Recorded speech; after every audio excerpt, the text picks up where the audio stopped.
nandito na kami, finally. Ang Jamie Mansion. Hi!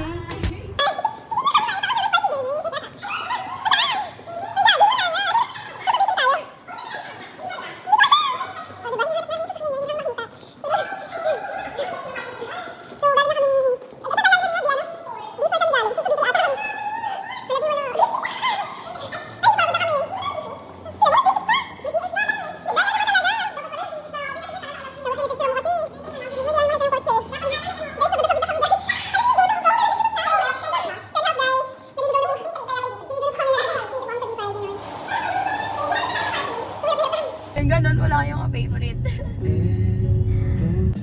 Gusto mo natin lalagay itong camera? Next time nga mag-set up na ako ng cam dyan. Ano, dito na lang. Eh, diba, pagka yung pagmamahal mo, sobra-sobra na, minsan nabubulag ka talaga eh. Dun sa pagmamahal na yon, parang hindi mo nakikita na kahit nagkakamali na siya, kahit may nagagawa na siyang mali sa'yo. Kaya nga diba, love is blind, sabi nila. Kasi, it's kahit may red flag yung tao, hindi mo yun makikita. Kasi you're focusing on the, on the good side lang. Hinahayaan mong mabulag ka kasi mahal mo yung tao. Yes. Diba? Parang palagi mong iniisip na baka kasi naman may magbago. Yung parang baka naman umayos kung sakali na maging kayo ulit. Yung parang ba ganon. Pero, syempre, depende naman din yung sa sitwasyon. Second chances nga, it's okay. Second chance, yeah.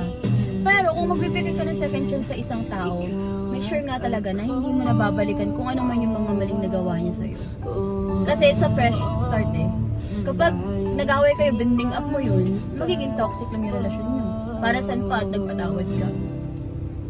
Ikaw at ako.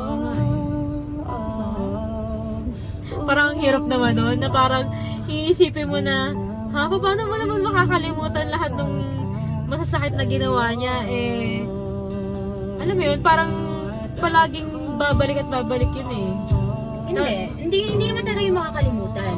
Pero you will learn how to live with that kind of Oo.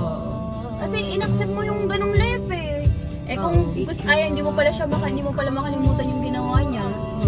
Bakit mo pa siya babalikan? Sa bagay. So, dapat pala, makausad ka muna, makalimutan mo muna yung pain. Acceptance talaga.